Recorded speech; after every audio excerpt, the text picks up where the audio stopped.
everybody stand up. Pray na kita. Sige, in the name of the Father, the Son, and the Holy Spirit. Lord Jesus, thank you for this day. Lord God, please forgive sa mga kasala, O God. Wala ka, Lord. Thank you sa tanong, Lord, iba't mga bata ka naman. More wisdom, knowledge, and understanding today. Help us to understand the lesson ng mga sakitan na kami ng Lord. In whom I come, sustain and pray. Amen. Father, the Son, and the Holy Spirit.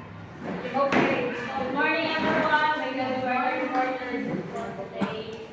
Yeah. Happy. So, our report is all about developmentally appropriate practices in curriculum for infants and toddlers. So, our first topic will be discussed by. Okay. So, first, we have here the curriculum approaches. So, this is all about the DAP. Pero sa infant and toddlers, kuhan stages or kuhan. So, the curriculum, can you please read this sharing?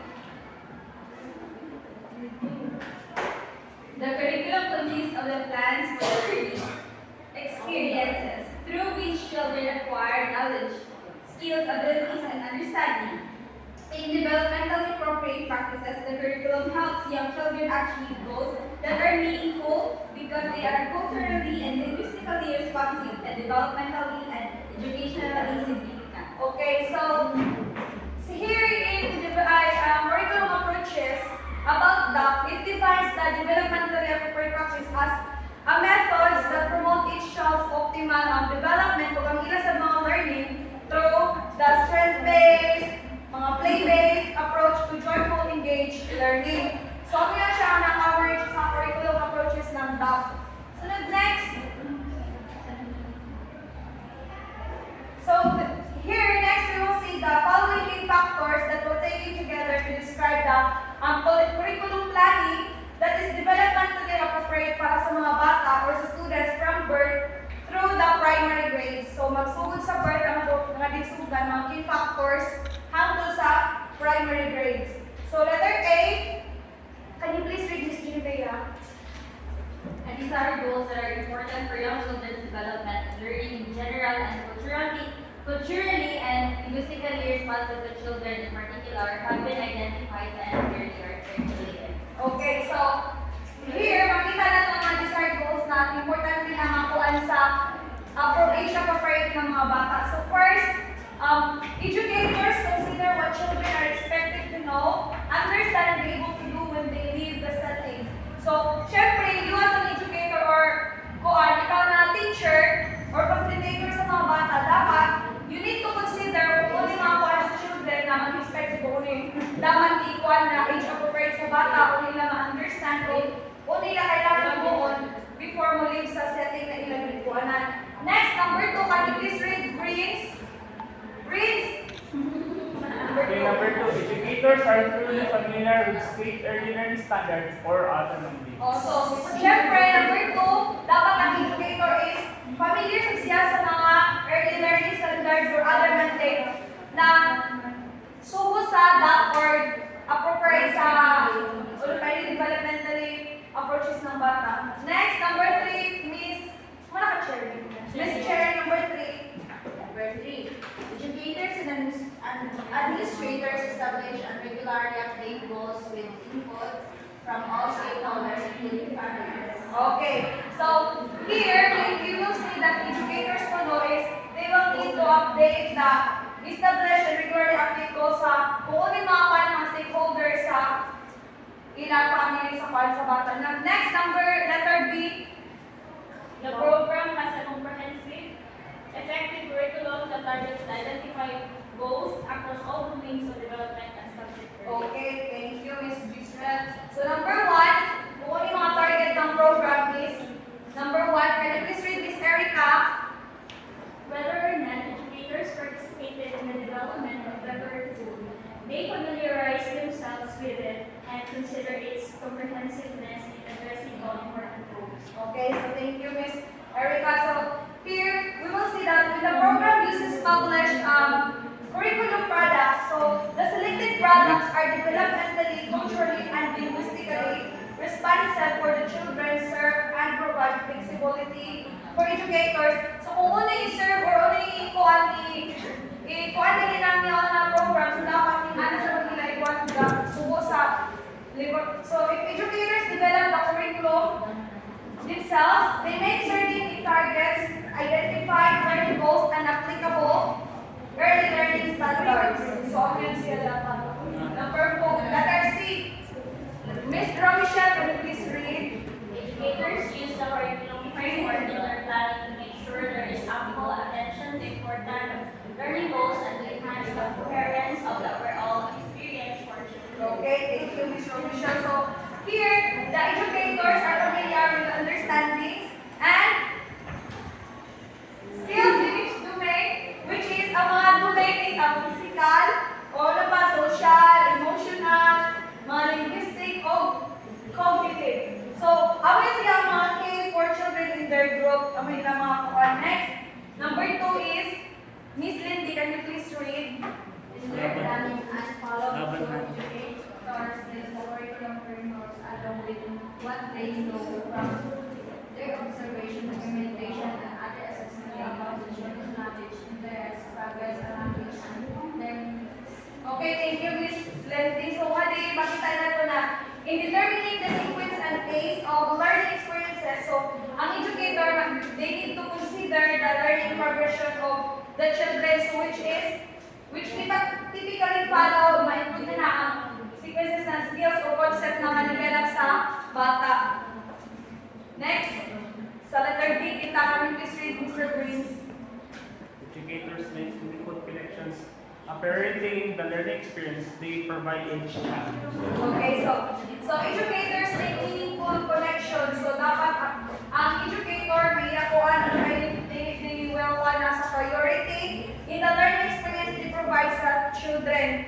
Ang may dapat ang ikuan i-consider na educators na dapat makuha na sa DAP na kuan. So the number 1, sa letter D, educators are familiar with understanding and skills in each domain. So, ito na mga domain. So, dapat ang educator familiar siya o kaside siya sa mga skills ng bata.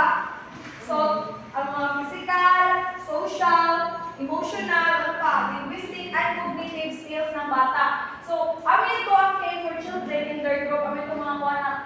Number 2 is, educators plan curriculum experiences to build on the funds of knowledge of each child. So, apin na ang family o community in order to offer culturally and linguistically sustaining learning experiences.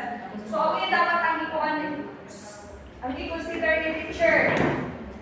Number 3 is Educators plan curriculum experiences that follow logical sequences and that allow for deep, focus, and repetitive concepts. okay, thank you, Ms. Israel. So, mani sa letter E, dapat ang educators collaborate with those teaching in the preceding and subsequent age, groups, or grade levels, sharing information about children, o kung saan nilang pag-work na ma-increase ang pagpadayon ng coherence of across ages and grades ng bata, na mapadayon through age appropriateness ng bata. So, what is sa letter F?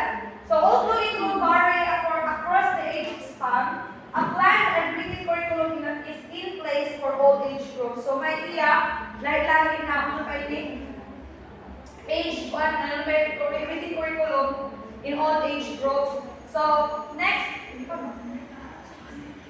So, next we have here the principles and guidelines in curriculum planning using DAP. So, may mga principles and guidelines. So, we will proceed to Ms. Israel. So, we will move to the next topic. It's all about principles and guidelines in curriculum planning using DAP. Kindly, Miss.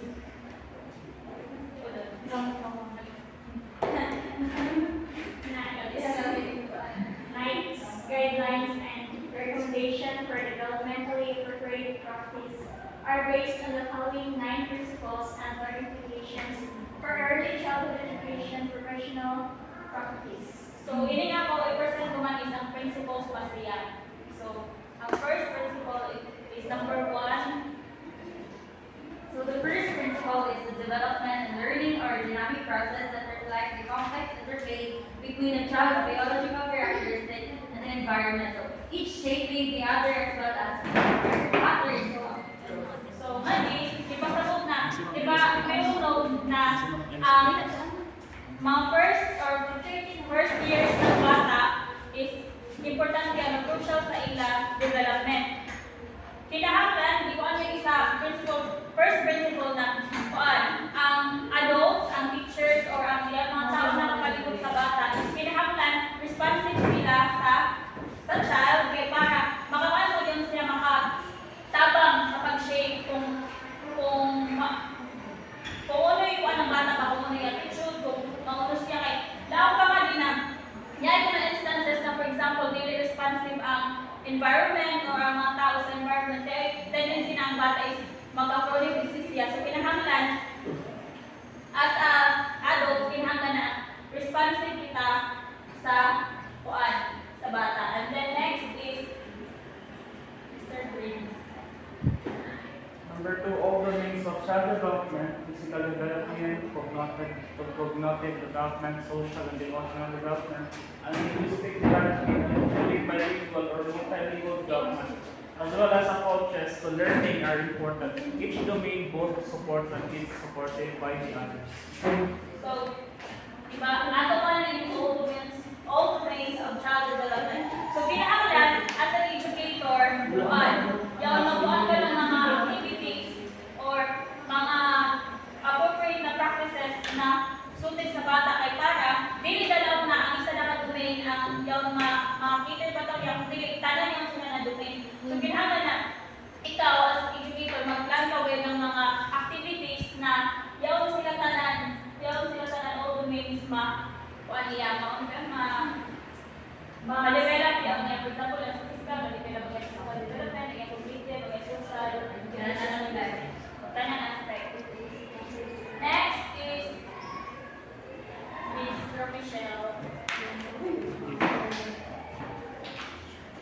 Play promotes joyful learning that fosters self-regulation, language, cognitive, and social competences, as well as content, knowledge, and practice skills.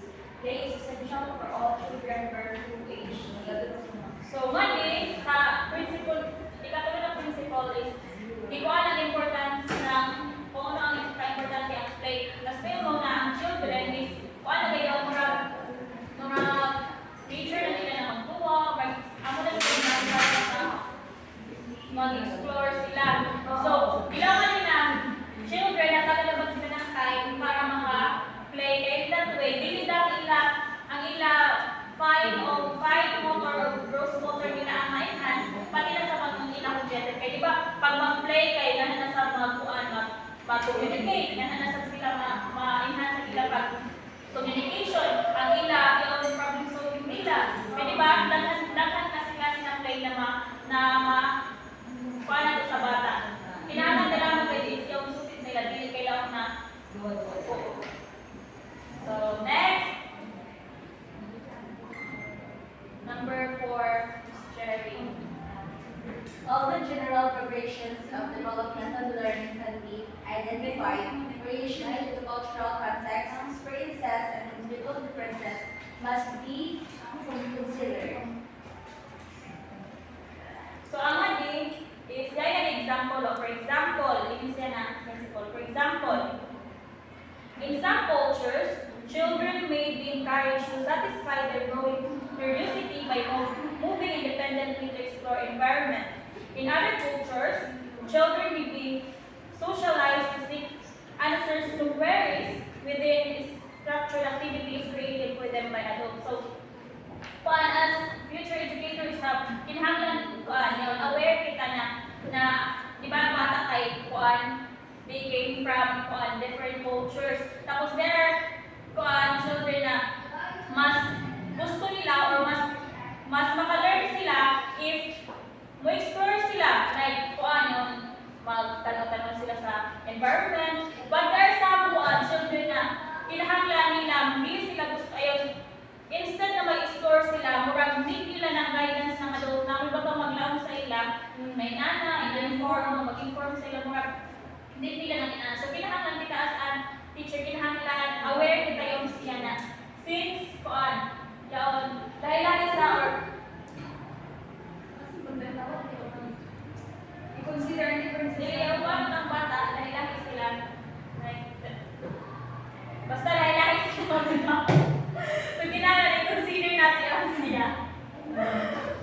Yes. Embrace. Number 5, training method. Number 5, children Ay, are children are active learners from birth, constantly taking in and organizing information to create meaning through their relationships, their interactions with their environment, and their overall experiences. So, ang mga children are active learners from birth. So, nga na kayo ang bata is, di ba, magsalit pa sila sa mga nakapalibot sa ila sa mga adult. So, kinahanglan, ang communication ba between the child o sa adult, kinahanglan niya, kinahanglan responsive ka pag mga tanang bata, kinahanglan, tawag ini, kutubang sabkaw. Kinahanglan, ang imo sa gibanlaong is sakto, di ba? Kay kabante kami yung sa kindergarten na, yung sa ito itong sa field study na kung lang ng teacher, ang mugayod, paano ng bata. Yung lumag mo naging lang madaba, tapos yung labi yung pagbahasa balitaw, yung kung mo na sa teacher, mas may mga naman nila ba, mag-gets na yun. So, kinahanglan ikaw, as an educator, kinahanglan na, yung nangimo sa gipan tulo is sakto sa siya. And then, always namin lang sa ato mind na ang kinahanglan responsive kita sa mga bata. Kung may mga pangutana, kung unay lang ang kinahanglan responsive kita, especially pag yung pag-communicate sa isa.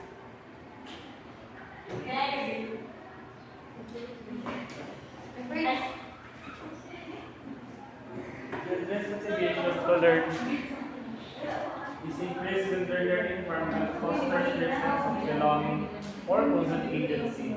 Curricular teaching methods build each other.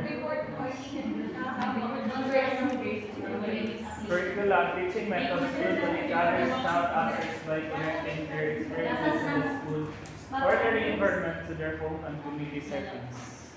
So, children motivation to learn is increased within their learning environment, foster their sense of belonging, purpose, and agency. So, masabot na siya, di ba? If discuss siguro kita, if mas maka-learn kita or mas willing kita madawat na information or mga information kung ma-feel natin na belong kita, right? Di ba? Yes! Nadi sa classroom, di ba? Mas ganaan kita mamati kung ma-feel natin na ang teacher is yun, belong kita. Like, belong kita sa... So, ano yun na? Security. Yes! Ang once for belongingness kay makafeel sa inyo na ikaw safe ka, tapos they will serve positive environment. Yes. So, next. Unity.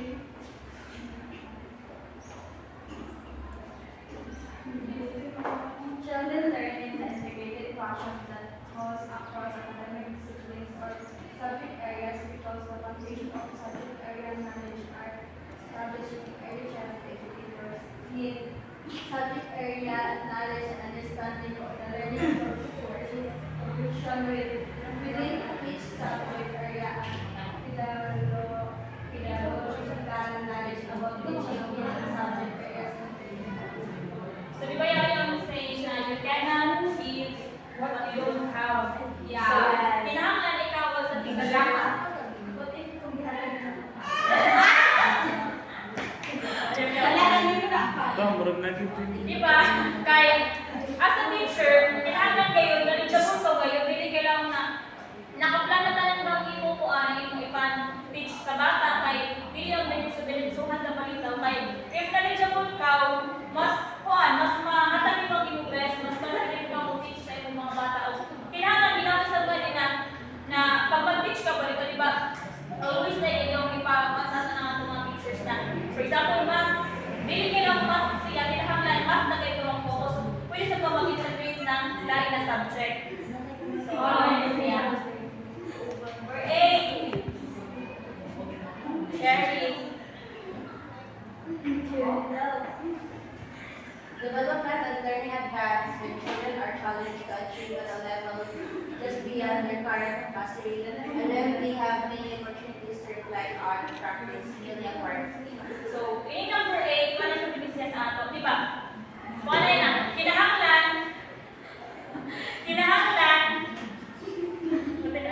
Kinahanglan kayo, mag-teach yun sa bata, kinahanglan yung hibaw na sila. Kay, information is magamit yung nila, mahimo yung silang bridge or way or foundation nila para makahibaw na ng lain na information. Nag-gets na niyo? Yes! Yes! Sa always din yung ginawa sa ato na yung ilang past nila na knowledge or ilang current na knowledge is mahimo sila foundation to learn new Thanks. things. So, that's it. Number 9 Okay, pwede na naman is shade. Naman ako. Yes, sir. Okay, pwede na naman And additionally, technology and I think interactive media can be valuable tools for supporting children's development and learning. So, sa buta-buta sa no, na kailangan kung magamit ka ng technology, kailangan na yung appropriate sa bata. Kaya kailangan pa kanina na i-emphasize kanina too much ng pag-use ng technology is bad isang sa mga bata. So, Yes. kailangan educators, kailangan what else? Literate ko sa technology, literate ka kung ano ang sakto na technology na. Kung ano ang right time mag-use ng technology. It's that? yes po. Okay, dahil na kita sa guidelines. There are 6 guidelines sa addressing the the following guidelines address decisions that early childhood professionals make in 6 key and interrelated areas of practice. So, ang ito siya, first guide.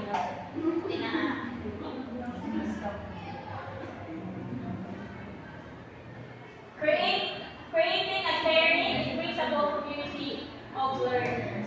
So, para sa yung Miss Genevia, ano sa inis niya ang pagpiliya or pagpiliya.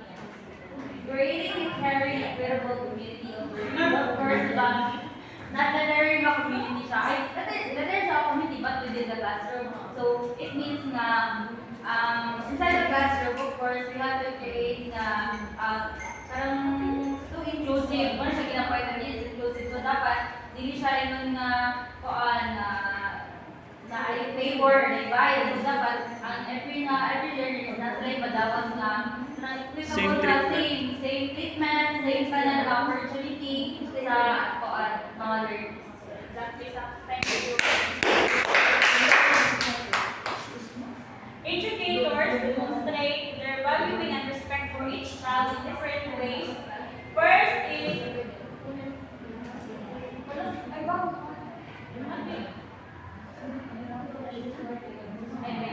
each member of the community is valued by the others and is recognized for the strength they bring. Then, the educators pronounce and spell the child's name in accordance with the child's and family preferences. So, sabot mo na siya, no? Yes. So, kung ano naman pagka-pronounce ang mga name na di ko ano sa parents or sa ilang mga guardian, kailangan lang sa diba? So, di ba? Yung sumod, yung pwede? Magbuot. Oo.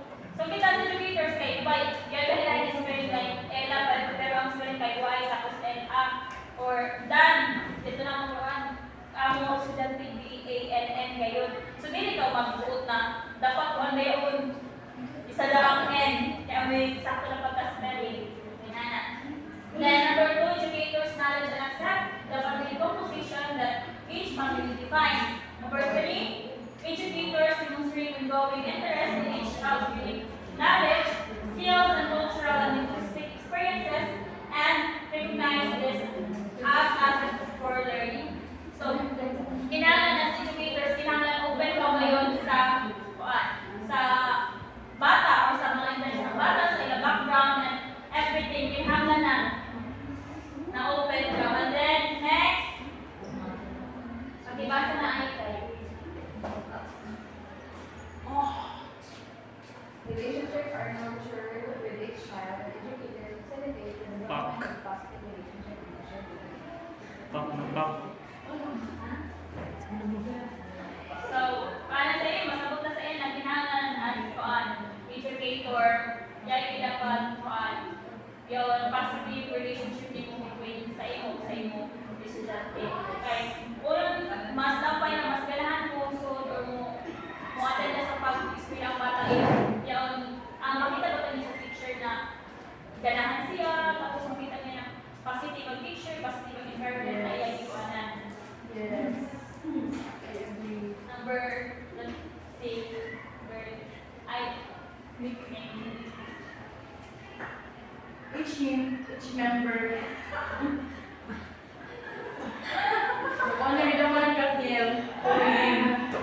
Each member of the community respects and is accountable to the others and to behave in a way that is conducive To the learning. to the learning and well-being of all. So, amin siya ang iyang mga branches o branches. First, educators help children develop responsibility and self-regulation. Second, educators are responsible for all children under their supervision to ensure respectful behaviors. Number 3,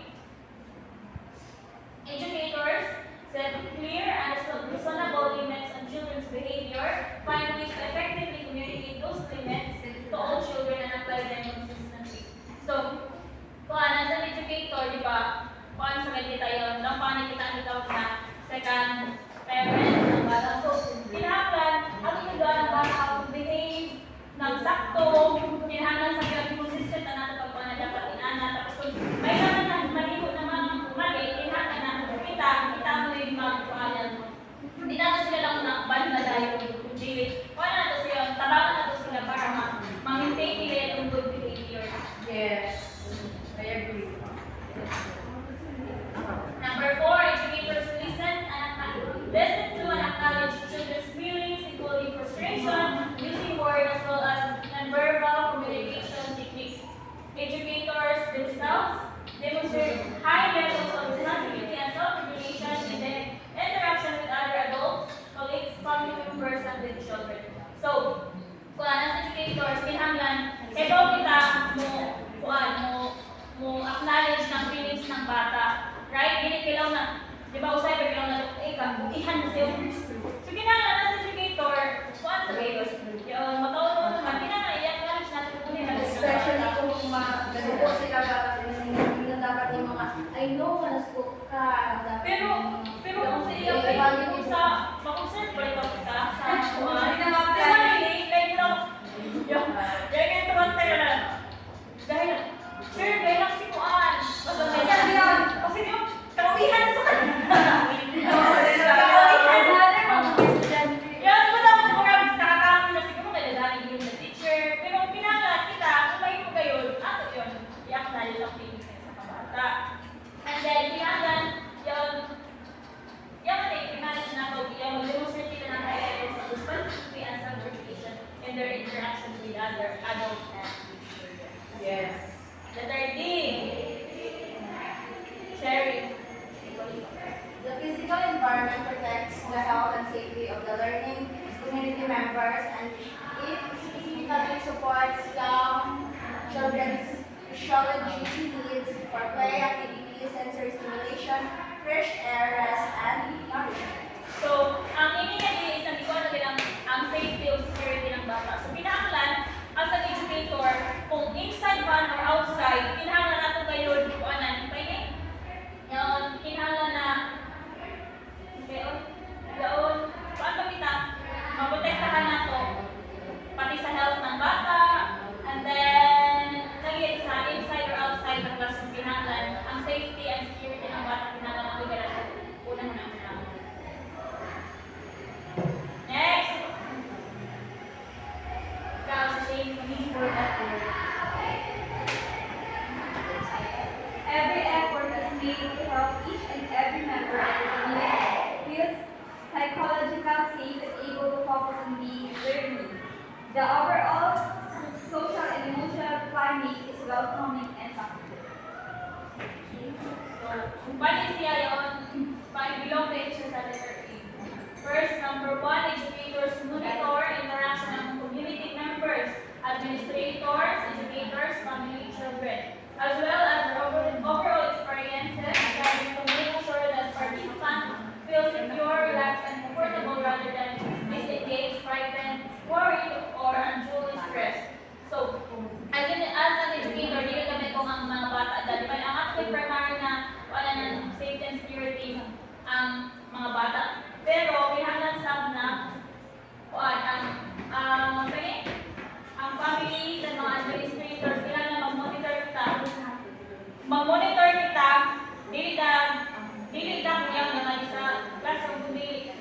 sa sa entire school ba kung sino yung ha.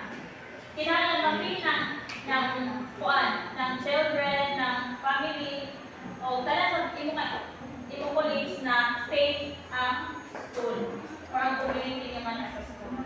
So, next, educators build on individual children's plans of knowledge, interest, languages, and experiences to foster each child enjoyment and engagement in learning. So, kinahanglan isab na kuan, as an educator, dili ka lang kita mo lang na kuan daw, play da, tapos ang iban sa permit naman klase kung dili, ato na una ang bata is magka-play siya as well as Learn. mo yun, play niya, maka-learn sa siya.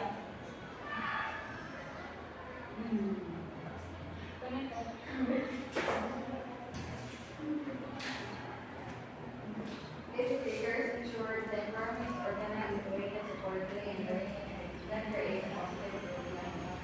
So, number 3, kinahanglan nga ay positive lighting. Kasabot na sa kita yung number 4. So, 4 to 5. So educators strive to make sure that each child hears and sees their home language, culture, and family experience reflected in the daily interactions, activities, and materials in the early learning session. So, educators strive to make sure that each child. So, di ba, yaon ko man sa ato na kuan yung dili da ang English na kuan pero language ang ginagamit kung dili kuan isab yaon ang home language isab ng bata kay in that way sa ma-feel nila na di atagan ang importansya kung hay sila dagikan. So, gamit na number 5, Cherry. Educators are prepared to recognize signs of stress and trauma in young children and seek access to early childhood mental health experts, supports, and resources to provide healing-centered approaches to assist children. So, kinahanglan ikaw as an educator, ano ngayon doon, grabe ikaw ka, observant ba ikaw sa inyong mga estudyante kaya para kung may bawani mo kung unoy na feel or basta yung may sinabata ay di may mga traumas or parang may mga trauma nila or kinahanglan ba ko niya ng kuan, kinahanglan niya ng someone para makahit sa edili na kay ikaw na educator pero mas knowledgeable pa kayo din aspect. So, sabi ito siya ang principles and guidelines data. So, the next topic will be Okay, so next here we will see the adult interaction with infants and toddlers. So, ano yung mga interaction ng mga adults sa infants and toddlers, which is connected nila po siya sa DAP or appropriate. Yan, so fact. So, may atong fact na di So, may fact, can you please read this? Miss is Kayla. All children, including babies, learn to play. Play is an important way that young children bond with their caregivers, develop cognitive, physical, social, and emotional skills, and build an understanding of the world around them. Okay, so here is the fact na ang mga bata, kung mag-interact sila sa mga caregiver or ano ka, kung sila makabanding, makadevelop sila ng ilang cognitive, ilang mga physical, social, or emotional skills which can build an understanding of the world around them.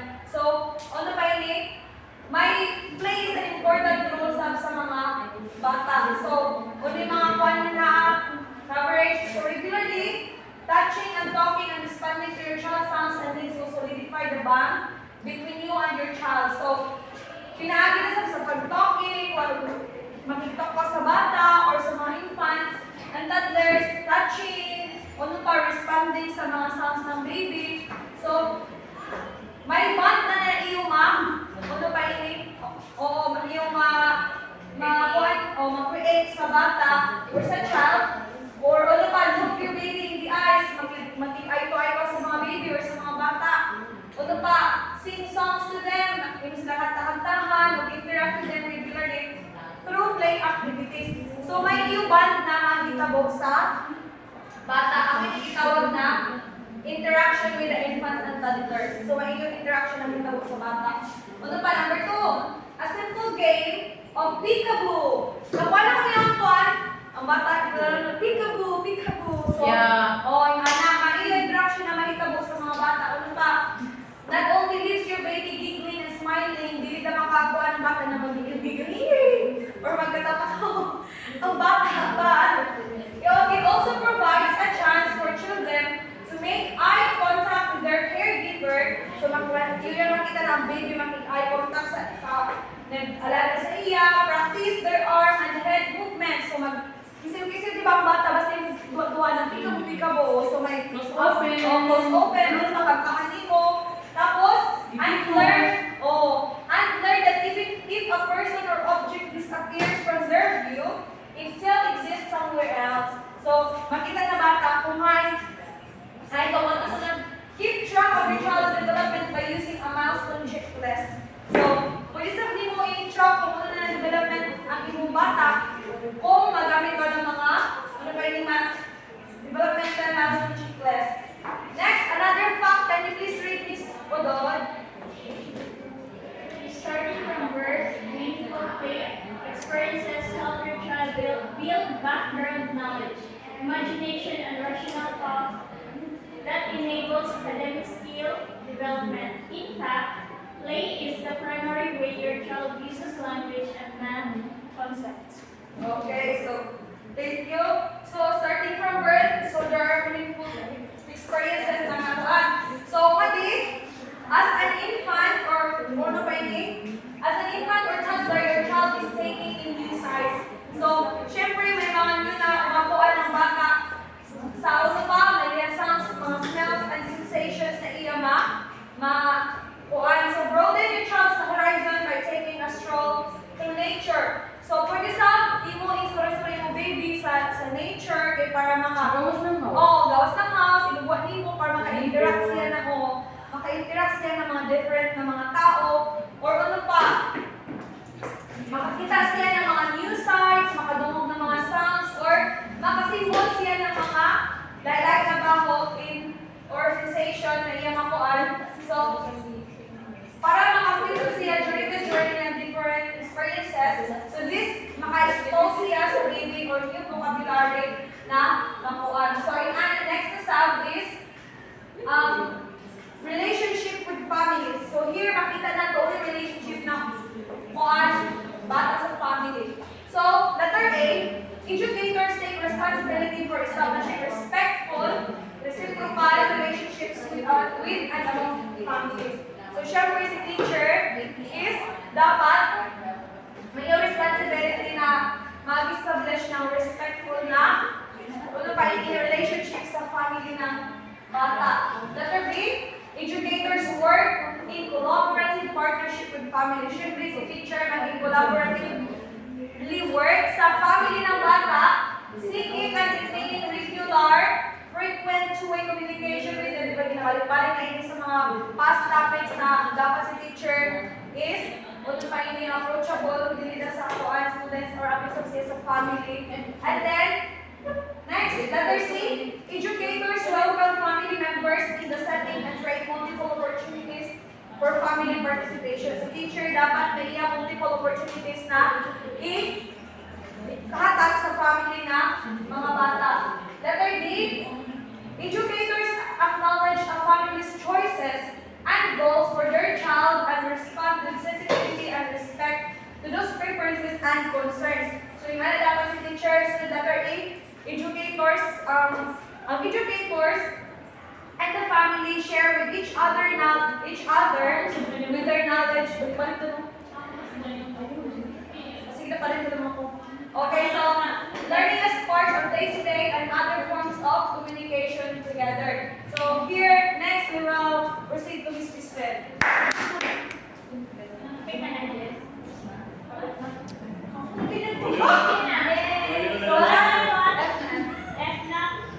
F, educators involve families as a source of information about the child. Then J, educators take care to learn about the community in which they work and they use the community as a resource across all aspects of the program delivery. So, general na pag-explain. So, kinakaplan ang family educator yan din nila partnership o kinakaplan yung mutual na relationship, na